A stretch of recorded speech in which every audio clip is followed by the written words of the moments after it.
Hola, qué placer poder estar conectados con ustedes en este día, declarando abundante paz y gracia de parte de nuestro Señor y Salvador Jesucristo. En esta transmisión que semana tras semana se realiza desde esta casa de fe, Congregación Cristiana Central Santiago, República Dominicana. Y es bueno la oportunidad y privilegio que nos otorga de permitir llegar hacia sus hogares llevando la palabra del Señor. Y hoy quiero invitarle a que podamos estudiar una palabra de la cual hay una serie de enseñanzas. Y para ello quiero me acompañe, si es tan amable, a Génesis en su capítulo 41, en su verso 1 en adelante, para que juntos estudiemos esta poderosa palabra bajo la temática sabiduría y prudencia para tiempos de adversidad. Cuando pronto usted tenga esta palabra, leeremos juntos esta declaración. Génesis 41, del verso 1 en adelante. Esta declaración que dice: aconteció pasado 2 años que el faraón tuvo un sueño. Al faraón le parecía que estaba junto al río y que del río subían 7 vacas hermosas a la vista, muy gordas, que pasían en el prado, y tras ellas subían del río otras 7 vacas de feo aspecto, enjutadas de carne, que se pararon cerca de las vacas hermosas a la orilla del río. Y las vacas de feo aspecto y enjutas de carne devoraban las 7 vacas hermosas y muy gordas. Y el faraón se despertó, pero se durmió de nuevo, así que soñó la segunda vez. Pero esta vez ve un panorama un tanto diferente. Él ve 7 espigas llenas y hermosas que crecían en una sola caña. Después de ellas, entonces observa que salen otras 7 espigas quemadas por el viento del este. Y las 7 espigas menudas devoraron a las 7 espigas gruesas y llenas. Y el faraón se despertó y vio que era un sueño. En el verso 8 en adelante dice: sucedió que por la mañana, agitado su espíritu, envía a llamar a los magos de Egipto, a sus sabios, les cuenta sus sueños. Pero sucedió que nadie podía interpretar el sueño de faraón. Entonces alguien cercano, jefe, dijo a faraón: me acuerdo hoy de mis faltas, cuando faraón se enojó contra sus siervos, nos echó en la prisión de la casa del capitán de la guardia, a mí, al jefe de los panaderos, y él y yo tuvimos un sueño similar a lo que está pasando aquí en una misma noche, pero cada sueño tenía su propio significado. Estaba allí con nosotros un joven hebreo, siervo del capitán de la guardia. Se lo contamos, nos lo interpretó, declaró cada uno conforme a su sueño, y aconteció que como fue interpretado, así ocurrió. Yo fui restablecido en mi puesto, el otro fue colgado. Entonces faraón hizo llamar a aquel hombre llamado José, lo sacaron apresuradamente de la cárcel, se afeitó, mudó sus vestidos y vino ante faraón. Temática hoy a ocupar es sabiduría y prudencia en tiempos de adversidad. La realidad es que el libro de Génesis, libro de los comienzos, trata esta poderosa declaración, y esta declaración en las Escrituras es una historia sumamente relevante. Relevante por el personaje, tipo de Cristo que aparece en ella, llamado José, pero a la misma vez relevante por la situación sin precedente que Egipto estaba a punto de vivir y que Dios estaba anunciando por medio de su anticipado consejo. Así que Dios inquieta el espíritu de Faraón, quien en Génesis en su capítulo 41 tiene un sueño, y en su sueño nota un paralelismo interesante. 7 vacas gordas que son devoradas por 7 vacas flacas. Una espiga fructífera que es consumida por una espiga seca, pero cada uno en múltiplos de 7, dando a entender que había una connotación profética en este sueño. Este sueño a Faraón lo inquieta y vuelve a dormirse luego y sueña lo mismo una segunda vez. Así que la segunda vez, al tener el sueño, él sabía que algo reiterante estaba aconteciendo y de pronto busca, como era la costumbre egipcia, de darle relevancia, importancia a los sueños, quien tratara de interpretar aquellos sueños. Para ellos tenían magos, sabios y hasta divinos en su entorno que tenían la capacidad y que parte de su asignación continua era interpretar el significado de los sueños que se hacían. El único punto es que en esta ocasión ellos no pudieron interpretar el sueño de Faraón. Desfiló uno y el otro. Y la causa era muy simple. Este era un sueño de parte de Dios para hablar y dar un anuncio importante que alertara en cuanto a un panorama venidero. El problema era que entonces a quienes él buscaba para poder descifrar los sueños eran gente que no tenía la naturaleza de Dios, y un sueño de Dios jamás lo podrá interpretar un hijo de las tinieblas. Por lo tanto, el punto acá generó inquietud. Y esa inquietud que generó tanto con Faraón como con todo su entorno hizo que desfilaran el uno y el otro. Hasta que aparece en escena este hombre llamado el copero. El copero, por su función, tenía una cercanía con el faraón de su momento. Él era quien tenía la asignación de probar el vino del que Faraón iba a tomar, para que si había veneno en la copa, muriera primero el copero y preservara la vida de quien era el faraón. De esta manera, el grado de confianza y cercanía con el hombre de gobierno y de autoridad era sumamente estrecho, y el copero hace memoria de un acontecimiento. Él dice: me acuerdo de mi falta y de cómo cuando el rey estuvo disgustado conmigo y con el panadero, nos envió a la cárcel. Allí tuvimos un sueño, alguien lo interpretó y a él hay que enviarlo a buscar. ¿Cuál era la falta de la cual el copero estaba hablando? El copero estaba hablando de que cuando él estuvo en la cárcel, José interpretó un sueño de él y del panadero que nadie pudo interpretar. Y él tenía el compromiso, cuando saliera de la cárcel, de hablar bien de José, para que entonces José pudiera gozar de su libertad. Pero él salió y se olvidó de José, quien le favoreció. Sin embargo, aunque el hombre de autoridad llamado el copero se olvidó de José, Dios nunca se olvidó de él.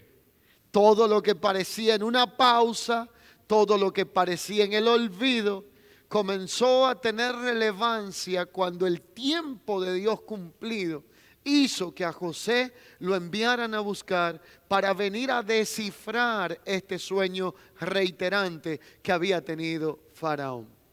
Me llama la atención en esta introducción que hago para ir en esencia a lo que será la enseñanza de hoy, el hablar un poquito, el abundar un poco en quién era este José. Vendido por sus hermanos a los 17 años de edad, sometido a un calabozo injustamente. José pasó alrededor de 13 años de su vida, desde los 17 hasta los 30, sumido en preguntas que no encontraban respuesta. ¿Por qué estoy aquí? ¿Por qué me hicieron esto? ¿Cuál es mi delito? ¿Cómo haré cuando vea a mis hermanos? Entre una y otra cosa. Así que estos años de dolor sirvieron como la formación de parte de Dios para trabajar el carácter, forjar el carácter, la madurez y la humildad de un hombre que Dios posicionaría para hacer provisión para sus propios hermanos, para ser un recurso en su generación como lo fue José. Así que pasaron los años y pasó el tiempo, y alrededor de 13 años después, Dios permite que se acuerde el hombre de aquel que estuvo olvidado por el hombre, pero no por Dios, llamado José. A José lo envían a buscar, y la Escritura declara en Génesis, en ese capítulo 41, que José estaba en un calabozo, estaba en la cárcel, estaba con una ropa no muy presentable. Así que cuando lo enviaron a buscar, tuvieron que tomar algunas decisiones. Bañarlo, afeitarlo, ponerle ropa nueva, vestirlo apresuradamente, porque del calabozo Dios lo había sacado. Y en este caso, quien era el gobernante, le había enviado a buscar. Aquí empieza una travesía interesante. José, un expresidiario de su momento, literalmente, cuando llega a aquel lugar, él está allí en un momento en donde probablemente tenía todas las oportunidades para saltar a la fama de una por todas. Y Faraón, la primera cosa que le dice es: yo he oído que tú tienes la capacidad de interpretar los sueños de parte de Dios. Y José dice: yo no tengo el cómo interpretar nada, pero Dios a través de mi vida puede hacerlo. Primer principio poderoso. Reconoció con humildad que no estaba en él el poder para hacer las cosas, sino en el Dios a quien él le servía. Característica de alguien que tiene la presencia del Espíritu de Dios y en quien la gracia de Dios habita es aprender a depender del Señor y no de nuestra fuerza y nuestra propia capacidad. Lo segundo que sucedió es que este hombre, Faraón, entonces espera de José una respuesta. Y José dice: los 7 vacas y espigas que ves frondosas, gordas, representan 7 años de abundancia. Pero las 7 que ves en una condición deplorable, que consumen y se comen y devoran las que están gordas y las espigas fructíferas, representan 7 años de escasez. Y habló proféticamente sobre los días venideros en su momento de una crisis sin precedentes que jamás se había visto en la tierra y en ese momento en el orden de lo que tenía que ver con Egipto. Así que la realidad es que entonces Faraón no esperó y le dijo: ¿y cuál es el consejo? Y José operó en 3 realidades con las que cierro esta introducción y esto en esencia en la enseñanza de hoy. La primera de estas 3 realidades: José se posicionó bajo la autoridad dada por Dios y le dio un sabio consejo de parte de Dios, diciéndole: busca a alguien sabio y prudente, colócalo en una posición de administración y de autoridad, para que conforme a la sabiduría y la prudencia tome las decisiones correctas y pueda sacarnos de la situación en la que vamos a enfrentar. Número 1, diga conmigo: consejo.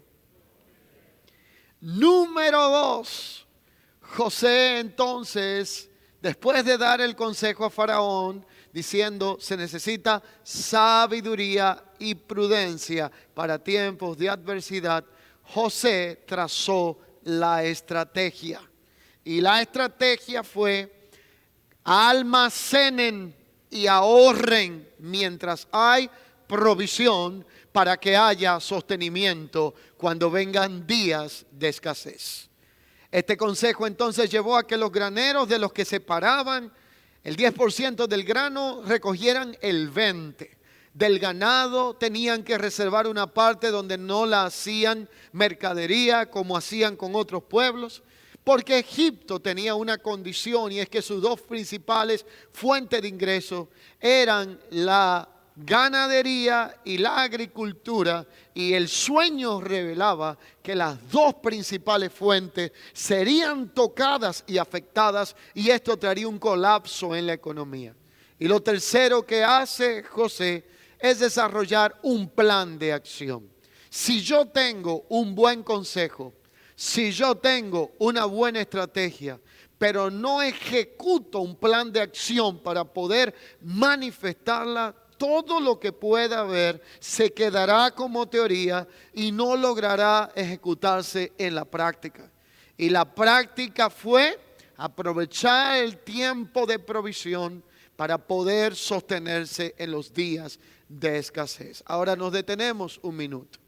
Llegó el tiempo, pasaron los primeros 7 años, luego de una gran prosperidad en la región, vino la escasez, no se hizo esperar. A José le nacen 2 hijos en el primer año de la crisis y de las vacas flacas y la escasez, y José toma una decisión relevante. Él se había casado con una mujer egipcia. Ahora el que estuvo allí sirviendo, hebreo de corazón, pero egipcio de apariencia, entonces estaba en una posición donde Faraón lo nombra primer ministro de la nación con 30 años de edad. Y solo José, después de Faraón, tenía tal autoridad para determinar con consejo y sabiduría cómo las cosas se debían de administrar.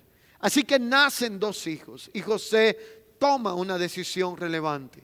Aunque su esposa era egipcia, él dice: yo me he vestido como egipcio circunstancialmente, pero tengo por dentro una fe y un corazón hebreo. Así que le pondré el nombre a mis hijos conforme a lo que creo. Al primero le llamaré Efraín, al segundo le llamaré Manasés. El primero se llamará Efraín porque cuando lo vea a él y cuando vea su nombre recordaré que Dios me ha hecho olvidar el dolor y olvidar la aflicción. Y el segundo se llama Manasés para que cada vez que lo vea él recuerde que Dios me hizo fructificar en la misma tierra donde tuve aflicción. Por lo tanto, primero hay que perdonar y olvidar para luego poder fructificar. Y cuando fructificamos es el resultado de que el terreno de nuestro corazón es fértil y está sano para que la semilla depositada pueda producir el fruto correcto. Así que José tomó una decisión relevante en su vida personal para poder tener luego un resultado nacional. Jamás podemos esperar que algo prospere fuera de nosotros si no hay algo próspero dentro de nosotros. Jamás tendremos algo que pueda brotar sano de algo que internamente está enfermo y contaminado. Jamás tendremos un resultado productivo de algo que dentro es infértil. Y él entendió este principio de autoridad. Como resultado, en los años de hambruna y de crisis, lo que sucedió es que aún de las tierras aledañas, la gente venía, se abastecía, comía del bien, de la provisión. Los graneros estaban llenos y en los años de escasez y en los años de gran crisis se pudieron sostener de los años de abundancia y de los años de prosperidad.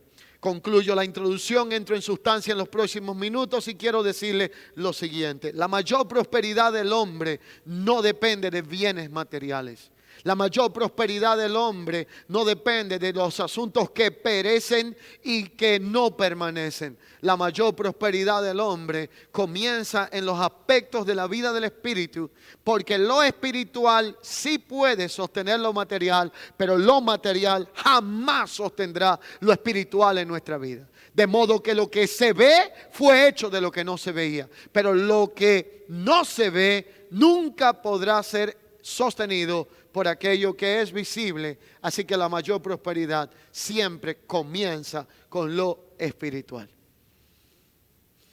Entrar en sustancia en esta enseñanza implica que, habiendo acabado este intento de una exhaustiva introducción, el punto en esta segunda etapa es el cómo Dios envía su anticipado consejo para trabajar en nosotros y a través de nosotros, y que podamos ser sostenidos con prudencia y sabiduría aún en tiempos de adversidad. Así que el panorama descrito en este interesante libro de Génesis sobre los 7 años de abundancia y los 7 años de hambruna nos relata cómo el consejo divino puede traer respuestas precisas y oportunas en tiempo de adversidad. Poniendo a José en pausa y a Faraón, hablemos de nuestro tiempo. Para nadie es un secreto que vivimos días de gran conflicto sobre la faz de la tierra. Cantidad de vaticinio existe en cuanto a lo que tiene que ver con los días y meses venideros. Como gente de Dios, nosotros somos gente de fe.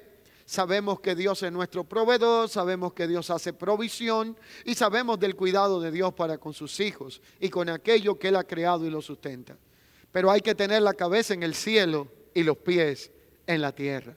Hay una realidad global que habla de días venideros muy difíciles en términos materiales, económicos, sobre la faz de la tierra. El tiempo en que vivimos demanda sabiduría y prudencia en cada decisión.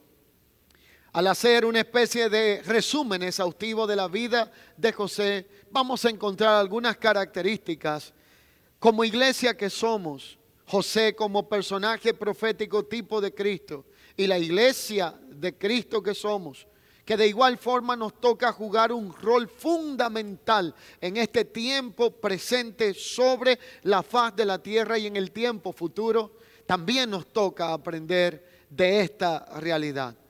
Voy a hablar de algunos aspectos que operaron en la vida de José. Número 1, era un hombre lleno de la presencia del Espíritu de Dios.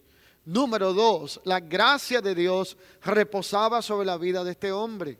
Y número 3, se presentó delante del faraón y delante de un pueblo bajo un entendimiento y caracterizado por una sabiduría y prudencia para actuar. Asimismo, como José jugó un rol profético, la iglesia lo ha de jugar en el tiempo en que vivimos.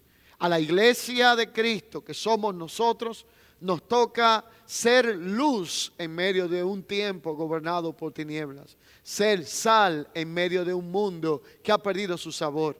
Y en toda esta realidad necesitamos ser posicionados correctamente para que quien tiene hambre y sed de todo lo que es la palabra de su gracia, sepa que hay graneros ambulantes, hijos de Dios y una iglesia militante que carga dentro la gracia de Cristo, que por años se nos ha dado la palabra del Señor para ser atesorada y almacenada, y cuando vengan los días donde la gente sufrirá comezón de oír palabra de Dios y hay sequía en la tierra y habrá adversidad, la gente podrá correr a usted, podrá correr a mí, a cada hijo e hija de Dios, y sabrá que hay pan y hay palabra de Dios en una iglesia que ha sido abastecida con la vida del Espíritu para sostenerse y ser de provisión a su generación.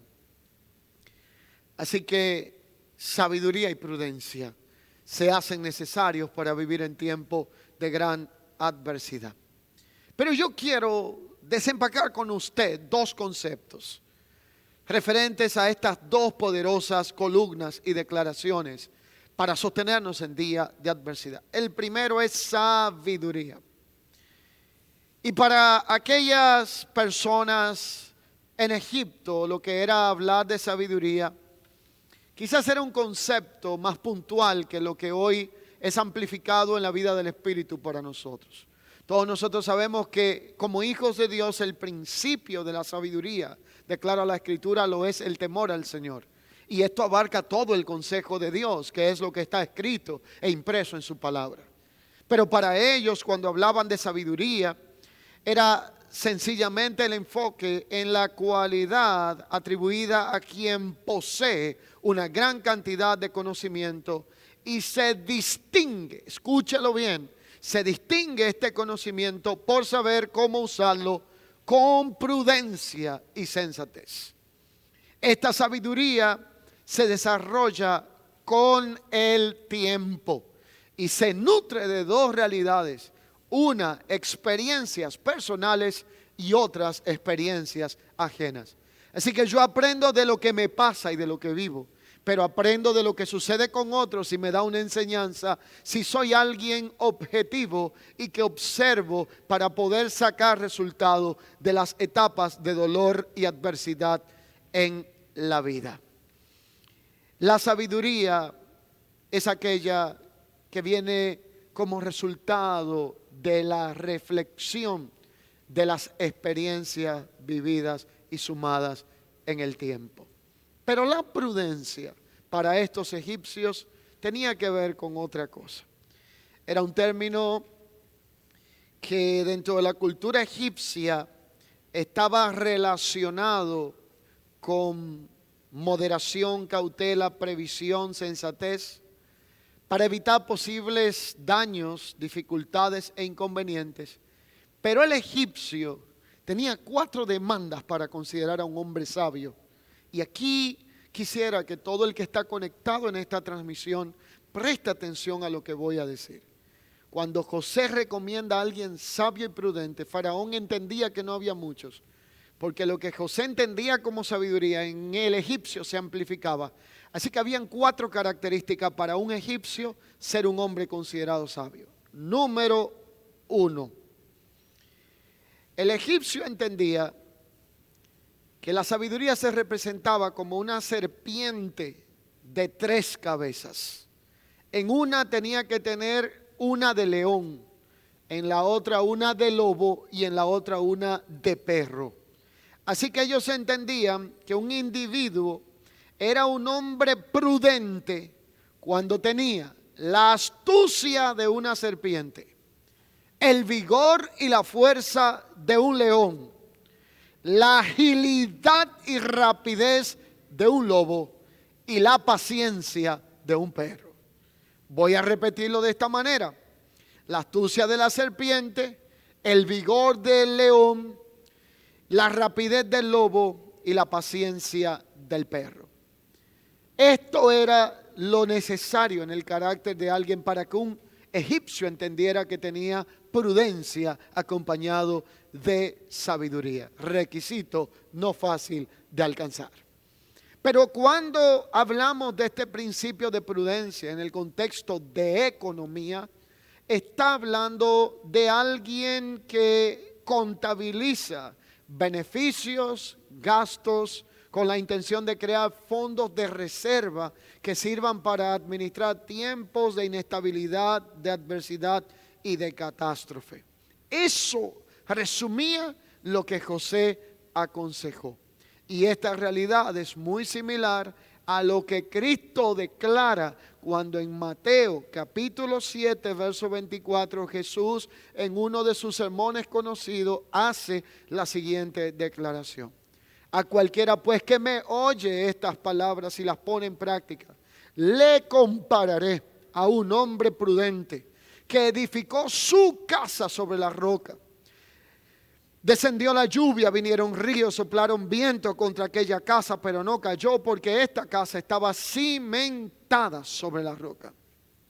Pero el que oye estas palabras y no la practica, le compararé a un hombre que en vez de ser prudente es insensato, porque edifica su casa en la arena, desciende y entonces vienen los vientos, la lluvia, el río, sopla y le da con ímpetu a aquella casa y cae, y es grande su ruina, porque no hubo ningún tipo de sensatez ni de prudencia. Jesús le da forma a esto de la prudencia acompañada de sabiduría, diciéndolo de la siguiente manera: esta prudencia se conjuga en aprender a escuchar y ejecutar lo que se escucha. A quien me oye y hace. Pero si solo oigo, pero no hago, puedo estar acompañado de un buen consejo y de una pobre acción a ejecutar. Usted puede tener los mejores consejeros de la vida. Usted puede tener el consejo más seguro debajo de su brazo, al lado de su cama, y llevarlo a su trabajo y andarlo en su vehículo al transitar. Puede tener la palabra de Dios. Pero si no atiende el consejo y lo pone en práctica, no podrá ver el resultado que ella contiene. No basta solo con escuchar, hay que aprender a escuchar y a operar conforme a lo que hemos escuchado y recibido de parte del Señor. Ante esta declaración hay una pregunta que debemos de hacernos nosotros. Y es que en medio de tantas teorías y tantos rumores y tantas teorías de conspiración que han arropado aún la iglesia de Jesucristo, Este es el tiempo donde debemos de aprender a escuchar la voz de Dios y obedecerla. Y no estar distorsionados oyendo tantas voces ilegales como las que hoy inundan toda la tierra. Este es un tiempo de mantenernos conectados a la palabra del Señor. Y este es un tiempo en donde es cierto que días de gran oscuridad y adversidad están presentes y se avecinan sobre la faz de la tierra. Pero de la misma manera, también es cierto que más que nunca Dios está posicionando su iglesia. Y así como lo hizo con José, lo está haciendo con nosotros, para que podamos ser una respuesta en un tiempo de adversidad. Voz de Dios en medio de muchas voces distorsionadas. Este tiempo presente, a la luz de la obra consumada en la cruz, entonces nos lleva a nosotros como iglesia a identificar quién es ese que, como José en el tiempo presente, pero en este caso la iglesia de Cristo, será la máxima expresión de prudencia y sabiduría sobre la faz de la tierra. Es allí donde se conjuga el carácter de Cristo en nosotros. Y dentro de este cuadro observar 7 características que tuvo José, hombre lleno del Espíritu y de la gracia del Señor, y 7 características que debe de tener aquel en quien Cristo habita, como lo somos nosotros, la iglesia, en donde reside la presencia del Espíritu de Dios. La primera de estas características que habitó en José fue que José operó en todo el trayecto de sus funciones, operó guiado por medio del consejo divino que se encuentra en la eterna palabra de Dios. Y el consejo de Dios produce en nosotros prudencia y sabiduría, lo cual elimina toda improvisación en nuestras vidas. El segundo aspecto en la vida de José que debe de ser manifestado en nosotros que tenemos a Cristo fue que trazó una estrategia en medio de gran crisis y adversidad. Eso es ser intencional y no reactivo. Lo tercero es que él fue preciso cuando hizo un llamado a la acción, lo cual trabajó de forma proactiva, dejando a un lado la pereza y todo lo que tiene que ver con la procrastinación. Lo quinto es que actuó con cuidado y prudencia. Sexto, fue alguien que ejerció una buena mayordomía. Y séptimo, José se caracterizó por ser un hombre no solamente sabio y prudente, sino que todo su andar fue guiado y dirigido con gran sensatez. Aplicación a lo enseñado en este día. Lo primero, una fe firme y genuina siempre será más fuerte y traerá mejores resultados que cualquier crisis y adversidad que pueda estar enfrentando o viviendo en el momento presente.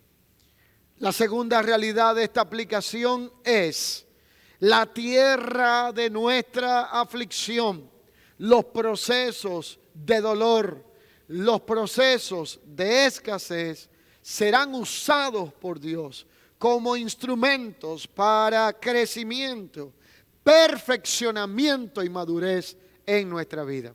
Y lo tercero es que antes de la fructificación, Dios siempre nos hará olvidar para que luego podamos fructificar.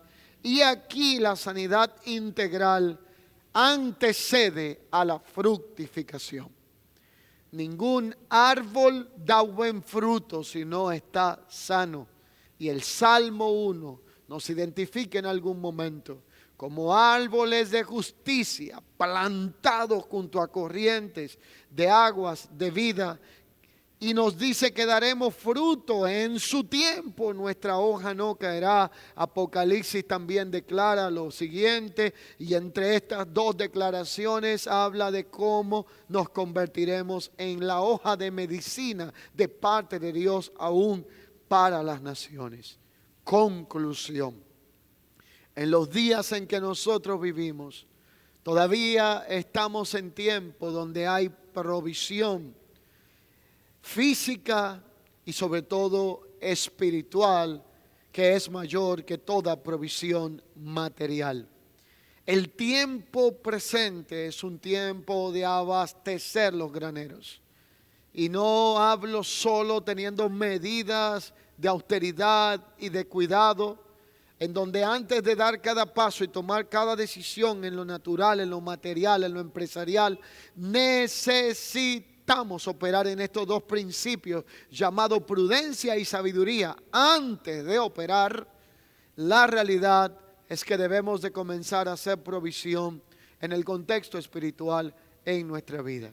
¿Cómo yo abastezco mis graneros, el depósito espiritual en el tiempo presente? Y le voy a dar pasos muy sencillos. Uno de ellos es cuando nosotros recibimos con una buena actitud y entendimiento la palabra de gracia, que es la palabra del Señor. Una de mis costumbres principales es tomar nota de toda enseñanza que recibo. Yo tengo notas en mi casa de 15 y 20 años guardadas. No las veo siempre. El día que menos espero me encuentro con una de ellas. Pero no se imagina cómo Dios puede usar algo que en algún momento habló a nuestra vida para sostenernos en el tiempo. Y qué interesante sería si una nota tiene el poder de ayudarnos a entender cosas en el plano natural y espiritual. Qué interesante sería si logramos almacenar todo lo que recibimos de parte de Dios en nuestra vida. ¿Por qué se hace difícil esto en este tiempo? Vivimos en días donde una gran parte de la iglesia se encuentra intoxicada con las redes sociales. Cuando alguien se sienta un domingo o un día en una congregación a recibir la palabra del Señor, está viendo una transmisión como esta. Regularmente ya lleva una semana completa viendo cantidad de transmisiones de gente que no conoce, que no tiene responsabilidad ni compromiso con quien le está dando la palabra. En pocas palabras, no hay cómo verificar si lo que dijo se cumplió o no. Y cuando usted viene a ver, hay una intoxicación por exceso de alimentos, muchos de ellos nacidos en el anhelo y el corazón del hombre, en la propia imaginación, pero carentes de palabra de Dios. El tiempo de abastecer nuestros graneros ha llegado por medio de la oración, la palabra y la vida en el Espíritu. Pero de la misma manera también debemos de aprender algo muy interesante que tuvo que ver con este sueño de Faraón interpretado con José. Los 7 años o las 7 vacas gordas, al igual que las 7 espigas fructíferas, fueron primero, y las que eran menudas, de carne enjustada, desnutridas, secas, fueron después. Y un principio poderoso a aprender acá es que los días de abundancia se olvidan cuando llegan los días de escasez. Y cuando estamos en días de provisión y abundancia, tenemos que desarrollar la cultura de aprender no solo a dar gracias a Dios, sino pasar a la posición de ser agradecidos para poder desarrollar el secreto del contentamiento que se llama la gratitud. Y si aprendemos a darle gracias a Dios cuando estamos en abundancia, no nos será difícil darle gracias a Dios cuando estemos en escasez. Y por eso Pablo dijo, yo sé estar contento en todo tiempo, porque mi alegría no depende de lo que tengo, sino de lo que soy en Dios. Y por último, en esta aplicación y conclusión final, es que cada proyecto y paso a dar, decisión a tomar, podemos tener muy en cuenta que necesitamos sabiduría y prudencia, sobre todo para vivir en días de gran adversidad. Concluyo en el lugar donde comencé, Génesis 41. Un sueño de parte de Dios solo podrá ser interpretado por quienes tienen la naturaleza de Dios. Dios inquietó con su anticipado consejo a Faraón, usó a José como figura profética para dar el consejo oportuno, y el consejo fue: busca a alguien para que se posicione con sabiduría y prudencia en tiempos de adversidad.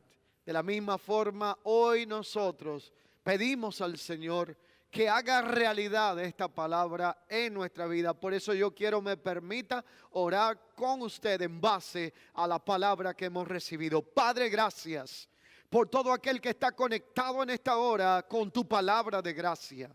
Gracias por el poder de la vida indestructible de Cristo, porque José vivió como un tipo de quien había de venir, pero Cristo hoy habita en nosotros por medio de su Santo Espíritu, para que la prudencia y la sabiduría eterna operen en nuestra vida y nos puedas no solo hacer instrumentos de provisión, sino instrumentos que puedan ser de gran favor, graneros cargados de palabra y de bien para hacer provisión en tiempo de gran adversidad. Gracias te damos, Padre, que la sabiduría y la prudencia gobiernen nuestro andar. Lo pedimos en Cristo Jesús y nos encomendamos a Dios y a la palabra de su gracia, que tiene el poder para guardarnos y darnos herencia entre los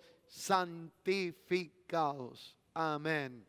Y de la misma manera, si alguien hoy ha estado al alcance de esta palabra, y ahí donde te encuentras, quieres tomar una decisión para recibir a Cristo como Señor único y suficiente, Salvador de su vida, quiero que por favor repitas esta oración conmigo y le digas: Señor Jesús, en este día reconozco que te necesito. Te pido perdón por todos los pecados que hasta hoy he cometido, y hoy públicamente confieso a Cristo como mi Señor único y suficiente Salvador. Creo que Jesucristo es el Señor y que Dios le levantó de entre los muertos. Amén. Si has hecho esta oración, te felicito y te exhorto a que busques un lugar donde se predique la palabra de Dios, para que puedas congregarte y pertenecer a una familia en la fe. Si no tienes dónde, nuestra casa de fe, cuya dirección aparecerá en un instante, puede ser el lugar donde te esperaremos con gran aprecio y amor. Será hasta la próxima. Que la paz y la gracia de Cristo siga guardando sus vidas.